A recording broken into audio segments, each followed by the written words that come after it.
Quand une institution vieille de 2 siècles décide de plonger dans l'univers le plus jeune et le plus rebelle de la finance, ce n'est jamais un simple hasard.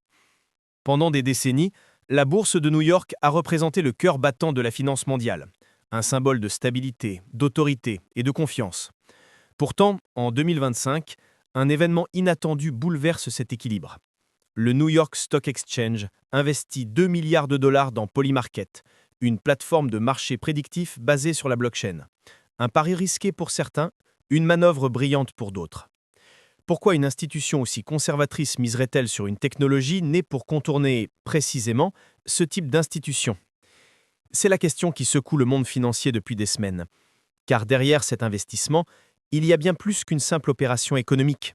C'est un choc de culture. D'un côté, le monde rigide et réglementé de Wall Street, de l'autre, l'univers libre, fluide et transparent des crypto-monnaies. En s'associant à Polymarket, la bourse de New York semble reconnaître une vérité que beaucoup préfèrent ignorer. La finance décentralisée n'est plus une menace, c'est une évolution inévitable. Et ici, ce partenariat n'était pas un hasard, mais une stratégie cachée pour reprendre le contrôle du futur avant qu'il ne lui échappe. Imaginez un instant, les géants de la finance utilisant les données des marchés prédictifs pour anticiper les décisions politiques, les tendances économiques, voire les crises à venir. Des algorithmes qui lisent le comportement collectif mieux que n'importe quel analyste. Ce qui ressemblait hier à un jeu devient aujourd'hui un instrument d'influence mondiale. Et c'est précisément ce que le New York Stock Exchange semble avoir compris avant tout le monde. En misant sur Polymarket, il ne joue pas, il s'adapte. Vous pensiez que la finance traditionnelle avait peur du changement? Attendez de voir comment elle a décidé de l'acheter. Les marchés prédictifs et la montée de Polymarket. Et si la bourse de New York n'était plus seulement un lieu pour acheter des actions, mais une immense machine à prédire l'avenir? Depuis quelques semaines, une rumeur secoue la planète financière. Le New York Stock Exchange aurait investi 2 milliards de dollars dans une entreprise du Web3 appelée Polymarket. Et pour beaucoup, ce n'est pas juste un investissement, c'est un virage historique. Les marchés prédictifs, ces plateformes où l'on parie sur l'issue d'événements réels, deviennent soudainement la nouvelle obsession des investisseurs. Sport, politique, économie, tout y passe. Certains y voient une dérive du pari, d'autres une révolution de la finance comportementale. En France, le sujet fait débat. Ces sites sont encore inaccessibles depuis nos ordinateurs à cause de la réglementation. Pourtant, dans un monde où les crypto-monnaies et la blockchain redéfinissent les règles du jeu, l'idée d'un Wall Street décentralisé n'a jamais paru aussi proche. Les marchés prédictifs comme Polymarket permettent de miser sur tout, du prix du Bitcoin à la prochaine décision de la bourse de New York. C'est simple, vous répondez oui ou non à la question posée et la cote évolue selon la somme investie par les autres utilisateurs. Derrière, un algorithme sur la blockchain vérifie automatiquement les résultats via un oracle numérique et distribue les gains sans qu'aucune banque n'intervienne. Pas de courtier, pas de paperasse, pas d'intermédiaire. En clair, la confiance ne repose plus sur les institutions, mais sur le code. Ce qui hier paraissait utopique devient aujourd'hui une réalité technologique. Et si l'on y réfléchit, ce n'est pas si différent de ce que fait la bourse, évaluer les probabilités d'un événement futur pour en tirer profit. La différence ? Ici, la transparence est totale et l'accès universel. Mais attention, en France, ces plateformes sont encore classées comme des sites de paris en ligne. La loi interdit leur usage direct, assimilant leur fonctionnement à du jeu d'argent. Pourtant, les jeunes générations ne semblent pas prêtes à attendre que la législation suive. À Paris, à Lyon ou à Marseille, de plus en plus de Français utilisent des VPN pour comprendre comment fonctionne Polymarket, curieux de ce mélange entre crypto-monnaie, finance et société. Certains y voient une nouvelle façon d'investir, d'autres un outil d'apprentissage pour anticiper les mouvements économiques. Et si parier sur la victoire d'un candidat ou sur l'évolution d'un titre n'était qu'une autre manière d'apprendre à lire le monde? C'est là que tout devient fascinant.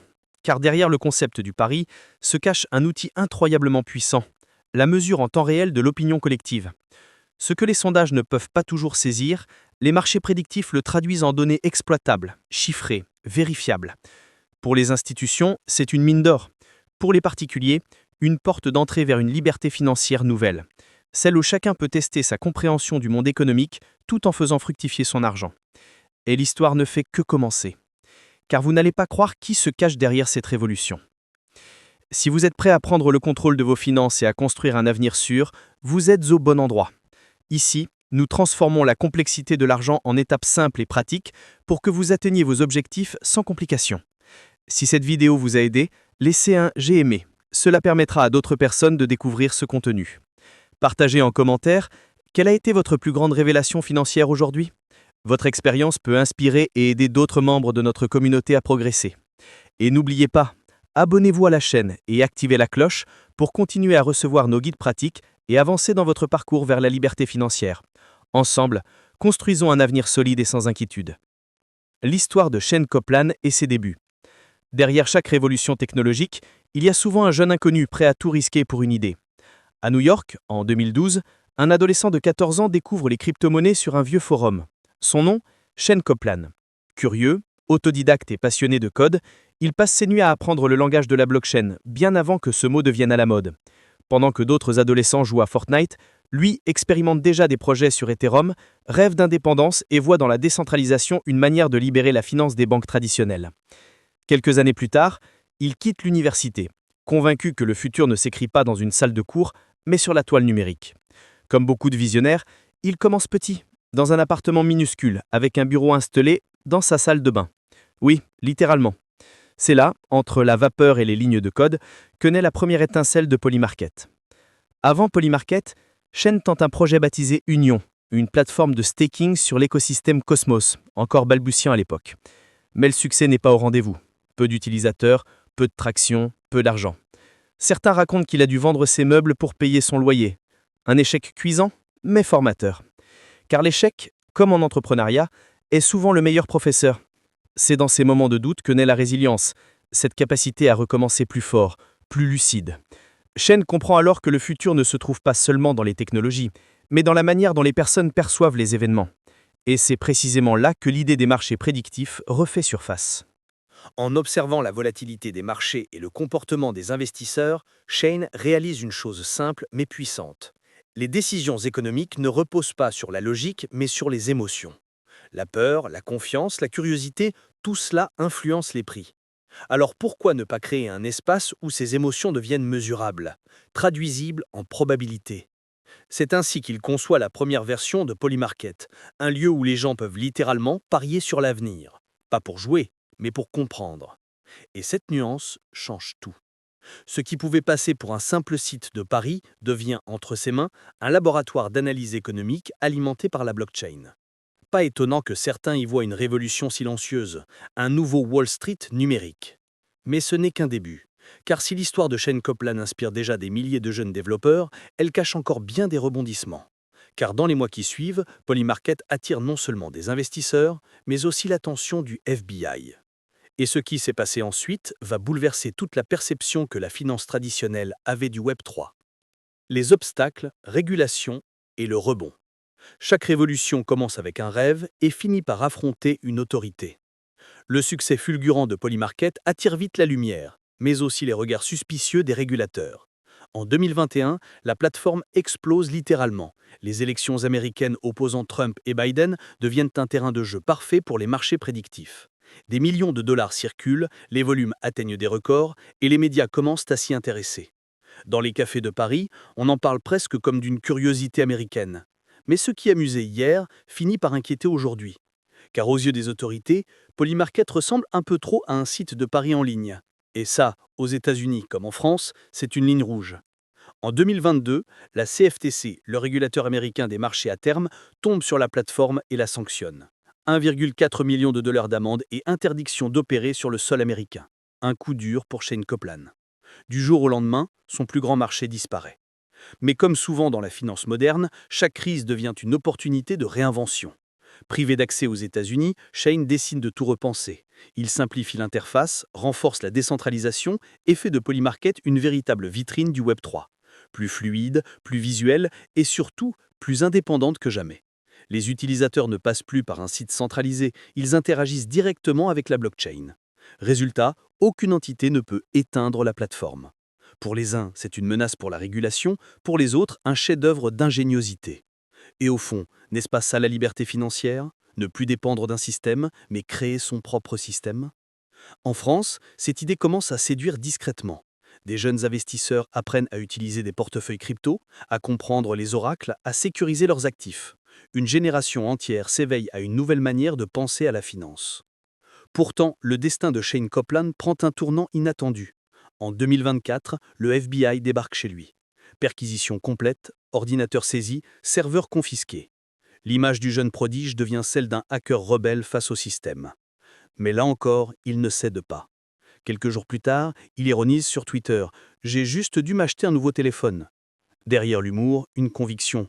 Rien ne peut arrêter une technologie décentralisée. Même les plus grandes institutions commencent à s'en rendre compte.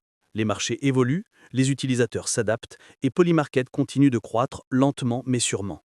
Car lorsque la confiance s'installe entre les gens plutôt qu'entre les institutions, c'est tout le paradigme de la finance mondiale qui vacille. Ce que peu de gens comprennent à ce moment-là, c'est que la bataille n'est pas seulement juridique, elle est culturelle. Polymarket représente une idéologie, celle d'une finance libre, sans frontières, où la valeur circule sans autorisation. Et c'est précisément ce que le New York Stock Exchange, le symbole même de la finance centralisée, finira par remarquer. Car ce qui va se passer ensuite va unir deux mondes que tout semblait opposer, Wall Street et la blockchain. Le grand retour est l'investissement du New York Stock Exchange. Quand le vieux monde commence à copier le nouveau, c'est qu'une révolution est en marche. Septembre 2025, le monde de la finance retient son foutre. Polymarket vient de lever 2 milliards à une valorisation de 9 milliards. Et pas avec n'importe qui, l'investisseur principal n'est nul autre que le New York Stock Exchange lui-même, la légendaire bourse de New York. Ce partenariat paraît presque surréaliste. Un géant centenaire de la finance traditionnelle misant sur une plateforme décentralisée né dans une salle de bain new-yorkaise. Mais en réalité, ce mouvement n'a rien de un hasard, car derrière ce pari fou, comme l'ont titré certains journaux, se cache une stratégie calculée. Comprendre le pouvoir des marchés prédictifs, cette bourse des émotions capable de révéler l'opinion publique mieux que n'importe quel sondage. Et pour le NYSE, cette donnée vaut plus que l'or. Les dirigeants de la bourse de New York ne s'y trompent pas.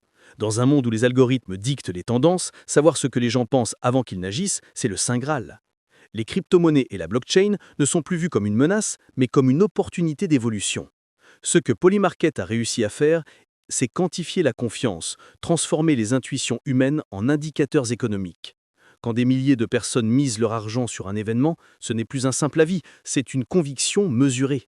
Et c'est justement cette précision que les grandes institutions veulent désormais exploiter. Imaginez un instant une bourse de New York capable de prédire la prochaine crise, la prochaine innovation ou la prochaine élection, non pas à travers des analystes, mais grâce à la sagesse collective du Web3. Mais l'histoire devient encore plus incroyable. Au même moment, Elon Musk annonce que Polymarket serait intégré directement dans X, ex-Twitter, comme plateforme de prédiction officielle. Autrement dit, des millions d'utilisateurs pourraient bientôt investir, spéculer ou simplement participer à des sondages rémunérés en temps réel, connectés à la blockchain. C'est un pont entre les réseaux sociaux et la finance, entre les émotions et les marchés. Et pendant que le New York Stock Exchange s'allie avec Polymarket, son concurrent Kalshi lève aussi des centaines de millions de dollars auprès d'acteurs purement crypto. Deux mondes se forment. D'un côté, la finance régulée qui s'adapte, de l'autre, la finance libre qui accélère. Mais toutes deux avancent vers la même direction, celle d'un avenir où la donnée et la prédiction deviennent les nouveaux actifs. Ce partenariat marque un tournant historique. Pour la première fois, une institution séculaire, comme le New York Stock Exchange, accepte l'idée que la liberté financière ne se limite plus aux grandes salles de marché, mais s'étend jusqu'aux poches des utilisateurs connectés. Et si autrefois Wall Street représentait le pouvoir des élites, aujourd'hui, c'est le peuple numérique qui influence les courbes. En France, certains analystes commencent déjà à parler de bourse participative, un système où chacun pourrait contribuer à anticiper les tendances mondiales. Car comme le dit Elon Musk, l'argent ne ment pas. Mais ce n'est qu'un début, car derrière cette alliance se cache une ambition bien plus vaste, redéfinir la façon même dont la valeur circule dans le monde. Les implications pour la finance du futur. Ce que le New York Stock Exchange vient de faire avec Polymarket dépasse largement un simple investissement. C'est un signal envoyé au monde entier. La blockchain et les marchés prédictifs ne sont plus des gadgets de geeks ou de spéculateurs, mais des outils d'analyse, de gouvernance et de décision. Dans les bureaux feutrés de la Bourse de Paris, certains commencent à se poser la même question.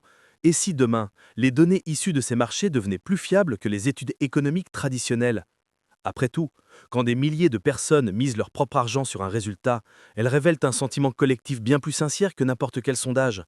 La valeur se déplace, elle n'est plus dans les titres, mais dans les comportements.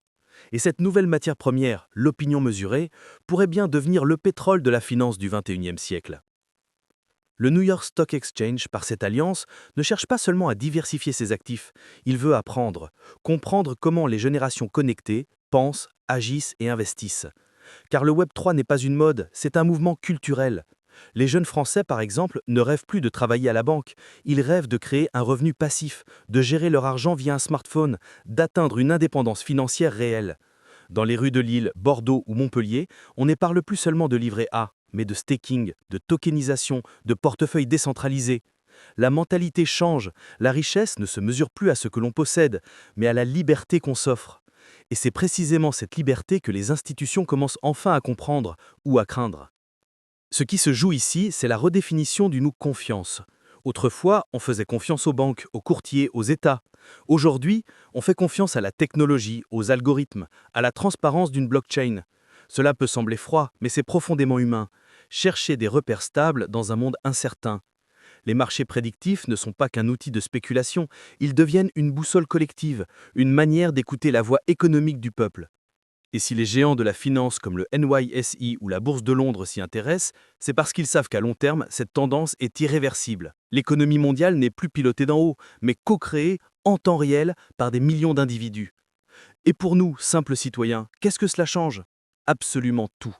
Car cette mutation nous oblige à apprendre, à comprendre, à reprendre le pouvoir sur nos finances.